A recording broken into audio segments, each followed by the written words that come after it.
Imagine landing in Canada with big dreams and ambitions, but having no idea how to open a bank account, build credit, or even send money back home. Now imagine losing thousands of dollars because no one told you about hidden banking fees or how taxes work.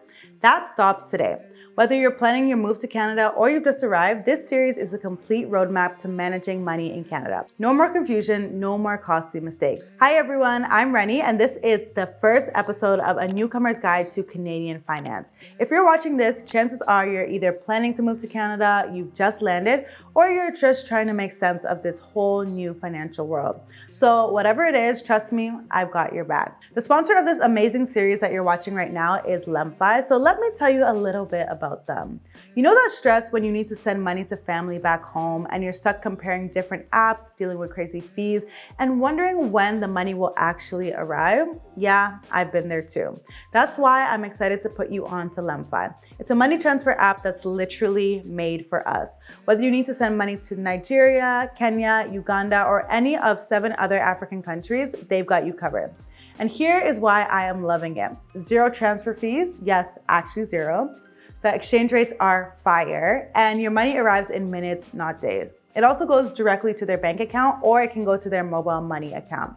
When you use my referral code, xoReni, you'll get $10 cash when you send $100 or more for the first time. If you're in the US or UK, you can send money too. Use the link in my bio to sign up, and don't forget to use my code xoReni for that $10 bonus. Now let's get back to the video. Together with LemFi, we're about to break down everything you need to know about managing money in Canada.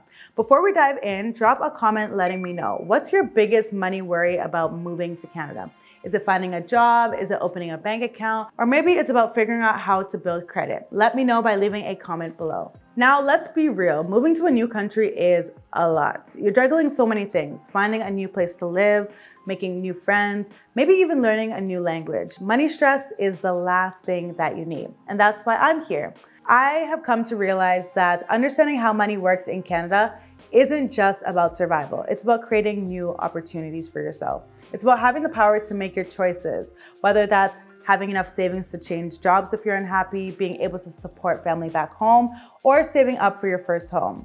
I've lived here for 24 years of my life, so I know a thing or two, and I'm excited to teach all of you. In this video, we're gonna talk about a few things, and the first is the banking landscape in Canada. Let me explain and break it down a little bit. In Canada, you'll mainly deal with 2 types of financial institutions. We have banks and we have credit unions. There are the big 5 banks here in Canada, and these are like the most popular large banks here. There is the Royal Bank, which is RBC. There's TD Bank. There is Bank of Montreal, also known as BMO. There's Scotiabank, and then there is CIBC. So you can think of these as like one-stop shops for all of your financial services, or most of them anyways.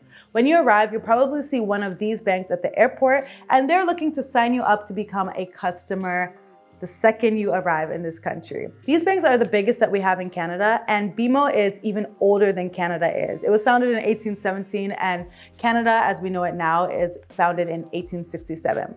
So that's the first group that you'll also see. You'll also see smaller online-only banks. Some examples of these would be Simply Financial, EQ Bank, Tangerine, and Neo Financial. These are financial institutions that offer most of the same solutions as those big banks, but they don't have physical locations. They're online only. Personally, I really like these banks because they typically charge you 0 fees and they have much higher interest rates for your saving. But there are pros and cons of having a physical bank versus a online only bank. I have a video that goes in depth on this if you want to watch it. The second group of companies that we have are credit unions. These are smaller community focused institutions. They often offer much better interest rates and they provide more of a personalized service.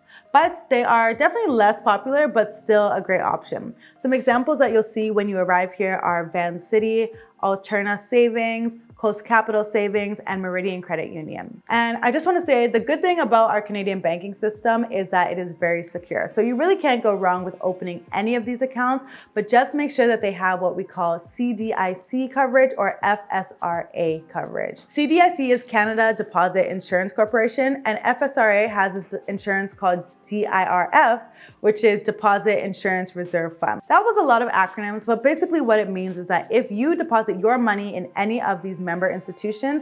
And let's say the company decides to go under, they're no longer operating, your money is safe and protected up to certain limits. So for CDIC, that means your money is protected up to $100,000 per account.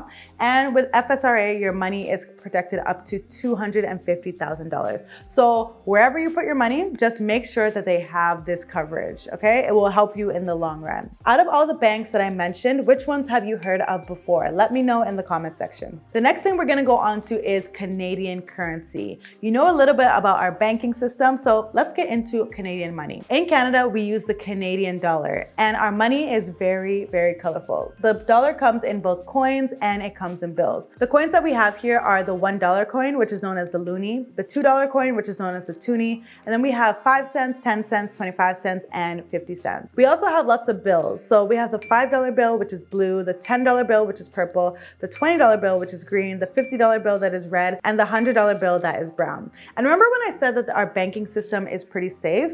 Our money is pretty safe actually as well. So our bills are made of polymer, which means they're waterproof, super durable, and hard to counterfeit. You'll probably see them and think they look like Monopoly money, and yes, they definitely do, but they are real money. That's how our money looks right now. The last thing I want to talk to you about is setting financial goals. So this is something very, very important. In Canada, goal setting isn't just a suggestion, but it's a strategy that will help you to achieve success in this country. So here are some smart financial goals that I want you all to consider as newcomers to this country. The first thing is an emergency fund. I know that in maybe back home, you can rely on community or family if anything happens to you, but this is a very individualistic society and you are on your own if something happens to you. So in that case, you need to have an emergency fund. Aim for having 3 to 6 months of living expenses. This is your safety net in case anything happens. So let's say it costs you $2,500 a month to live in general. Now you are going to save at least 3 months. So $7,500, you're gonna aim to having your savings account at all times. So if anything happens, you can just lean on the money rather than trying to lean on other people. This is just your safety net for unexpected costs that may come up. The second goal that you should have is establishing your credit history. So again, I know back home, oftentimes we either have credit and you can't transfer it here, or on the other hand, you are coming from a system that had no credit whatsoever. Whichever one it is, once you come to Canada, you should really start building your credit history early. The second you get here, you can get a credit card, start learning how to use that credit card responsibly, and then that will help you to build your Canadian credit history. I will definitely make a full video on this later, so leave a comment below if you want to see this, but your credit history and your credit score in this Canada affect everything from renting an apartment to getting a phone plan, to getting a car, to getting a future house. It affects everything. So it's really important that you prioritize getting good credit in Canada. Now let's get into a little bit of future planning. Here are a few future goals that you should really start saving for and planning for, even if you're just arriving. So the first thing I will mention is saving for permanent residency or citizenship processes. Imagine you just came here on your work permit and it's time for you to apply for your PR. You're able to apply for your PR, but now you can't apply for permanent residency because you don't have the money to do so. I don't want that for you, so start planning for it now. You can save a little bit of money every month so that when that time comes, you have the money that can help you to apply for permanent residency or citizenship, depending on what stream you came to Canada through. So another thing that you want to prepare for is education or career development that will help you get Canadian experience. So as we know, many, or maybe you don't know, in Canada, a lot of employers are looking for you to have Canadian work experience or education before they will hire you. So in order to get that, maybe you have to take a few training courses or go back to university or just do some career development programs. Whatever it is, start saving and planning for those expenses that may come up. The next thing that I want you to plan for is a down payment for a home. I know that home ownership is on a lot of people's minds. A lot of people want to have that little piece of Canada.